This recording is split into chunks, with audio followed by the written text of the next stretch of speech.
काव्य लक्षण के बाद हम बात करते हैं काव्य हेतु की। काव्य हेतु का मतलब है वह तत्व जो काव्य रचना का कारण हो। संसार में हमारे साथ अथवा अन्य व्यक्तियों के साथ घटित घटनाओं का हमारे मन पर जो प्रभाव पड़ता है उसे हम अक्सर अभिव्यक्त करना चाहते हैं। इस प्रभाव की यथावत और साधारण शब्दावली में अभिव्यक्ति को हम बातचीत कहते हैं, वार्ता कहते हैं, और कल्पनाश्रित और असाधारण शब्दावली में प्रस्तुत अभिव्यक्ति को काव्य कहते हैं। काव्य रचना का सामर्थ्य प्रत्येक व्यक्ति में नहीं होता, केवल उसी व्यक्ति में होता है जो विशिष्ट प्रकार की प्रतिभा से संपन्न होता है। यही प्रतिभा ही काव्य का हेतु है। लेकिन भारतीय काव्य शास्त्रियों ने इसके अलावा भी अन्य हेतुओं की व्याख्या की है, उनका जिक्र किया है। सबसे पहले हम दंडी को लेते हैं। दंडी काव्य हेतु के रूप में नैसर्गिक प्रतिभा, निर्मल शास्त्र ज्ञान और अमंद अभियोग यानी अभ्यास को मानते हैं। रुद्रट और कुंतक शक्ति, व्युत्पत्ति और अभ्यास, इन तीनों को काव्य हेतु मानते हैं। इन आचार्यों के बाद सारग्राही मम्मट ने इन सभी काव्य हेतु को निम्नलिखित 3 काव्य हेतुओं में अंतर्भूत कर दिया। उनका श्लोक है, शक्तिर निपुणता लोक शास्त्र काव्याद अवेक्षणात् काव्य शिक्षायाभ्यास इति हेतुस्तद उद्भवे। ये काव्य शास्त्र में उन्होंने काव्य प्रकाश में मम्मट ने लिखा है। इसका अर्थ है शक्ति अर्थात प्रतिभा, लोक काव्य शास्त्र तथा काव्य आदि के अवेक्षणा, निरीक्षण, अध्ययन द्वारा प्राप्त निपुणता अर्थात व्युत्पत्ति, और तीसरा है काव्य के मर्मज्ञ व्यक्तियों से प्राप्त शिक्षा के द्वारा अभ्यास। इन तीनों का समन्वित रूप काव्य की रचना का हेतु मम्मट ने माना है। अब शक्ति और प्रतिभा, इनकी व्याख्या करते हैं। ये व्याख्या की अपेक्षा रखते हैं शब्द। शक्ति अथवा प्रतिभा, इसके लक्षण प्रसंग में अनेक आचार्यों ने अपने कथन किए हैं। रुद्रट कहते हैं जिसके बल पर कवि विभिन्न काव्य विषयों को अनुकूल शब्दों में अनायास ही अभिव्यक्त कर देता है, वह शक्ति होती है। कुंतक कहते हैं कि पूर्व जन्म और इस जन्म के संस्कार से प्रौढ़ता को प्राप्त विशिष्ट कवित्व शक्ति प्रतिभा कहलाती है। जगन्नाथ कहते हैं काव्य रचना के अनुकूल शब्द तथा अर्थ को प्रस्तुत करने की क्षमता प्रतिभा होती है। इसी तरह से व्युत्पत्ति के बारे में भी कुछ व्याख्या की जा सकती है। व्युत्पत्ति उस निपुणता को कहते हैं जो विभिन्न काव्यों और शास्त्रों के अध्ययन, अध्यापन अथवा लोक व्यवहार के ज्ञान से प्राप्त होती है। व्युत्पत्ति काव्य का हेतु नहीं है, बल्कि प्रतिभा का परिष्कारक, संशोधक हेतु है। इसके द्वारा सहजा प्रतिभा परिपुष्ट, परिष्कृत, प्रखर, चमत्कृत, शक्ति संपन्न, मर्म स्पर्शनी और सार ग्रहणी हो उठती है। पर इसमें प्रतिभा के अभाव की पूर्ति नहीं हो सकती। जिस व्यक्ति में प्रतिभा नहीं है, व्युत्पत्ति उसे कवि नहीं बना सकती। अगर ऐसा होता तो सभी काव्य मर्मज्ञ, काव्य शास्त्रज्ञ तथा लोक व्यवहार पटु व्यक्ति काव्य रचना करने लगते और अशिक्षित और ग्रामीण कवियों द्वारा सुंदर ग्रामीण लोकगीतों की रचना संभव नहीं हो पाती। यह तभी संभव है जब उसके अंदर प्राकृतिक प्रतिभा हो। इसके बाद अभ्यास इन दोनों प्रतिभा और व्युत्पत्ति जिस व्यक्ति में होती है, लगातार अभ्यास करने से उसकी प्रतिभा निखर जाती है। मंगल नामक आचार्य ने इसे काव्य का प्रमुख हेतु भी माना है, पर यह काव्य का न तो अनिवार्य हेतु है, न प्रमुख हेतु है और न ही आवश्यक हेतु, क्योंकि ऐसे भी अनेक कवि संसार में पैदा हो चुके हैं जिनकी पहली रचना ही अमर कृति बन जाती है। उदाहरण के लिए वाल्मीकि का प्रसिद्ध प्रथम श्लोक ही इस तथ्य का सबल प्रमाण है।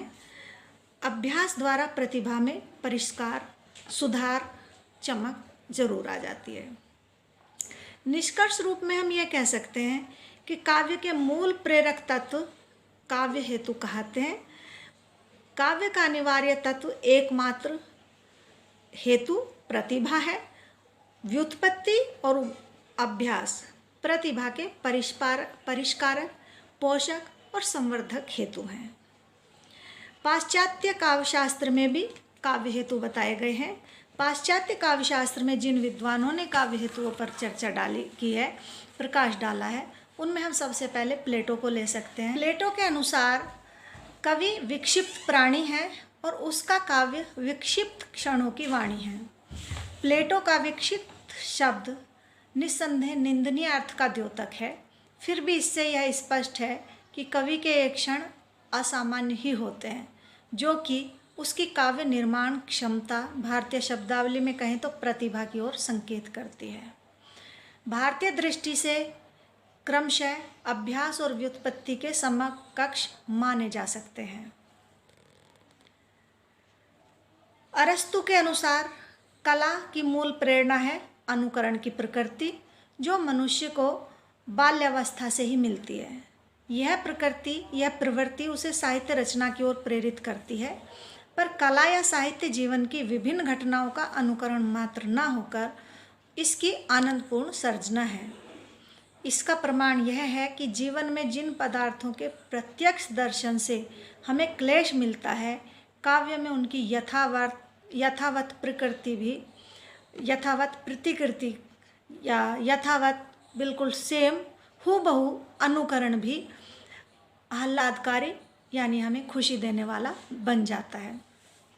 जैसे उदाहरण के तौर पर कहीं कोई आतंकवादी घटना है, उसको जब हम सीधा फेस करते हैं तो हमें डर लगता है, लेकिन जब हम आतंकवादी घटना को साहित्य में देखते हैं, फिल्म में देखते हैं, तो वो हमें आनंद देती है। ऐसे ही आप कल्पना कीजिए कि आप जंगल में अकेले हैं, कोई शेर आपके सामने आ जाता है तो आपका एक डर बनता है, लेकिन जब भयानक रस में आप उसी सीन को देखते हैं तब वो आपके आनंद का विषय बन जाता है। तो हम ये कह सकते हैं कि जो अनुकरण की प्रकृति है वो तो व्यक्ति को बचपन से जन्मजात मिलती होती है, लेकिन अगर वो केवल अनुकरण मात्र होता तब वह आह्लादकारी ना बनता, तो वो इससे अलग है। अनुकरण का मूल कारण भी मनुष्य का जन्मजात सौंदर्य प्रेम है। अरस्तु के समान होरेस भी यही कहते हैं कि अनुकरण को काव्य का प्रेरक हेतु स्वीकार किया जा सकता है, और वे मानते हैं कि सौंदर्य प्रेम से मानव में आत्मदर्शन की भावना उत्पन्न होती है। और जर्मन के दार्शनिक कांट और हीगेल सौंदर्य, प्रेम, आत्मदर्शन और अनुकरण इन तीनों की सहज प्रवृत्ति को काव्य हेतु मानते हैं। वे कहते हैं सौंदर्य की अनुभूति के क्षणों में हमारी आत्मा में आनंद का जो स्रोत आविर्भूत होता है, उसी का उच्छलन कविता है। प्रसिद्ध दार्शनिक क्रोचे कहते हैं कि काव्य का एकमात्र हेतु अभिव्यक्ति है। उनके अनुसार मानव मन में जगत के अनेक पदार्थों के प्रतिक्रिया स्वरूप अनेक छायाचित्र घूमते रहते हैं। अनुभूति के कुछ विशेष क्षणों में उनकी अभिव्यक्ति करना उसके स्वास्थ्य के लिए अनिवार्य हो जाता है, और अभिव्यक्ति की यही अनिवार्यता काव्य या कला की जननी है। दूसरे शब्दों में काव्य की हेतु है। जगत के संसर्ग से मन में उत्पन्न होने वाली अरूप झंकृतियाँ और उन्हें रूप देने के लिए मानव जितने प्रयत्न करता है, काव्य या कला उनमें सबसे अधिक महत्वपूर्ण होती है। फ्रायड कला को या काव्य को अभुक्त काम की प्रेरणा मानते हैं। उनके अनुसार हमारी वासना को यदि प्रत्यक्ष जीवन में तृप्ति नहीं मिलती तो वह हमारे अंतर्मन में जाकर पड़ जाती है, और फिर ऐसी अवस्था में जबकि हमारा चेतन मन जागरूक नहीं होता, वह अपने को परितृप्त करने का प्रयत्न करती है, और वह अवस्था या तो स्वप्न की अचेतन अवस्था होती है या काव्य सृजन की अर्धचेतना अवस्था, तन्मयता की अवस्था। फ्रायड का शिष्य एडलर भी मानव की चिरंतनहीनता की भावना को जीवन की मूल प्रेरणा मानते हैं। उनके अनुसार समस्त साहित्य हमारे जीवनगत अभावों की पूर्ति है। जो हमें जीवन में अप्राप्त है उसी को हम कल्पना में खोजते हैं। हिंदी साहित्य का उदाहरण लें तो तुलसी का राम यदि गो ब्राह्मण पालक है तो यह कवि के जीवनगत अभाव की पूर्ति है। इसी प्रकार प्रत्यक्ष जीवन में सौंदर्य के उपभोग से वंचित रहकर ही तो छायावादी कवियों ने अतीन्द्रिय सौंदर्य के चित्र आंके हैं। इन दोनों सिद्धांतों को अंशतः मानते हुए युंग ने भी जीवन इच्छा को ही काव्य की मूल प्रेरणा माना है। उनके अनुसार मानव के संपूर्ण प्रयत्न अपना अस्तित्व बनाए रखने के लिए होते हैं। साहित्य भी इसी उद्देश्य पूर्ति के लिए निमित्त किया हुआ प्रयास है। जीवन को अक्षुण्ण बनाए रखने के लिए आवश्यक है कि हम अपने को अभिव्यक्त करते रहें। साहित्य ऐसी ही एक अभिव्यक्ति है, लेकिन अन्य अभिव्यक्तियों की अपेक्षा हर दृष्टि से विशिष्ट, सूक्ष्म और आंतरिक है। इससे स्पष्ट है कि इस मान्यता में क्रोचेक का उपयुक्त सिद्धांत भी अंतर्भूत है।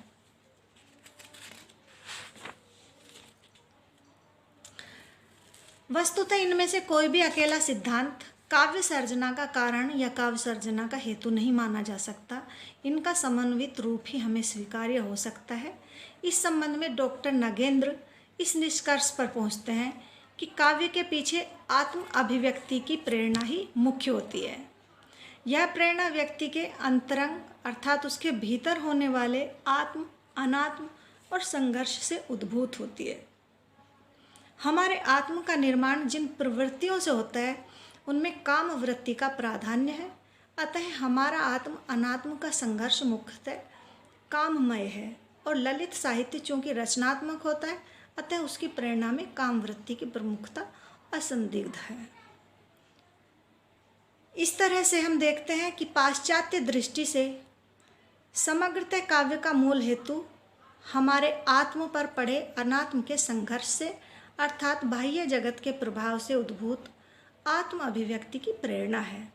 यदि चाहें तो इस कथन की तुलना में हम रुद्रट सम्मत शक्ति की परिभाषा प्रस्तुत कर सकते हैं, जिसके होने पर मन की समाधि स्थिति में अर्थात स्वस्थ चित्त में काव्य के संबंध में निरंतर अनेक प्रकार के अर्थों की स्फूर्ति होती रहती है और शीघ्र ही अक्लिष्ट अर्थात विषय अनुसार समुचित पद प्रस्फुटित हो जाते हैं।